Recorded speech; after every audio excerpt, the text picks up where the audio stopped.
available on Blu-ray from Arrow Video, Arrow Academy actually, which is their sub-label for more art house, independent, European, non-genre films, is Kansas City, a Robert Altman film from 1996, I believe, starring Jennifer Jason Leigh and Harry Belafonte and Steve Buscemi and Miranda Richardson and Dermot Mulroney and many people that you would recognize. This is a movie that for some reason I had zero recollection of ever existing until I got this. So I got it, I'm like, what year is this? And I looked and I'm like, oh yeah, I was alive and aware then.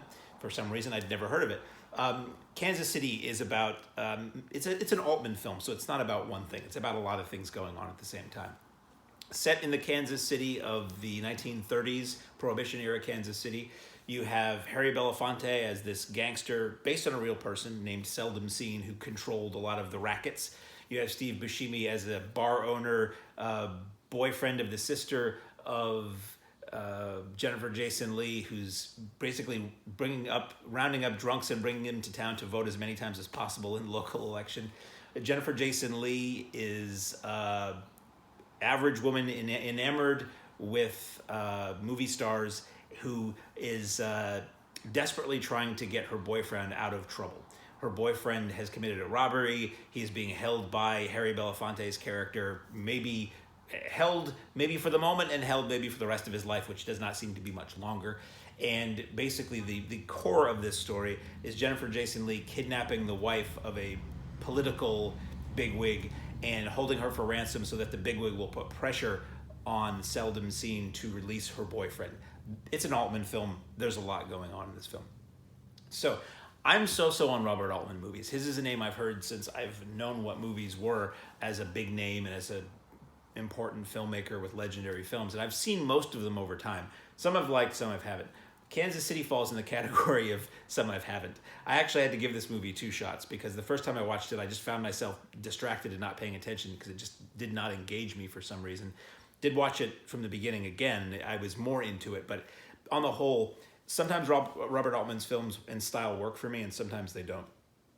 He's known for overlapping dialogue. He's known for a lot going on in a frame or in a scene and letting the audience decide what they're going to pay attention to.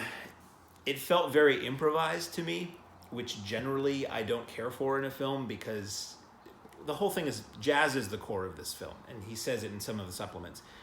Jazz was really big in Kansas City. There were some really important players. Throughout this film, there's a sort of battle of the bands kind of thing that goes on, and they keep cutting back and forth. And he has said this film is like jazz, where people riff and they spin off and they play off each other. I like dialogue that's compelling.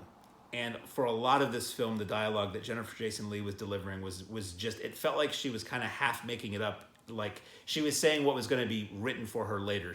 The dialogue felt like a placekeeper. It did not engage with me.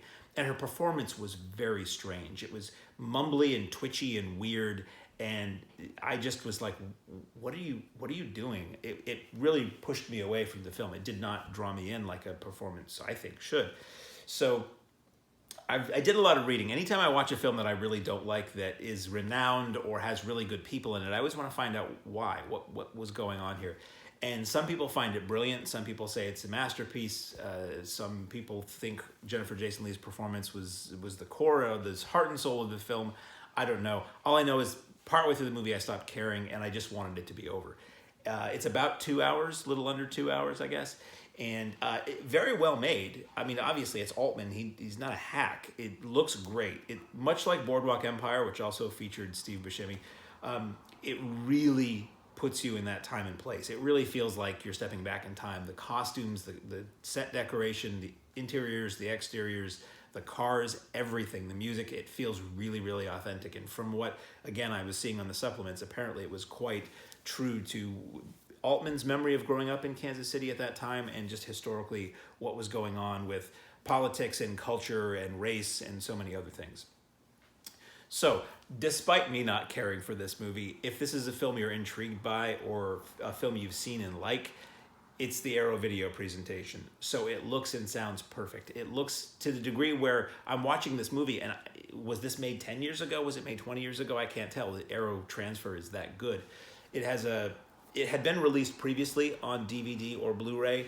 Robert Altman is no longer with us, but he is felt throughout on these extras, because we have a commentary with Altman, we have behind the scenes footage, we have a making of, we have a critical appreciation, which Arrow often does, talks about the overall arc of Altman's career and how this film fits into it.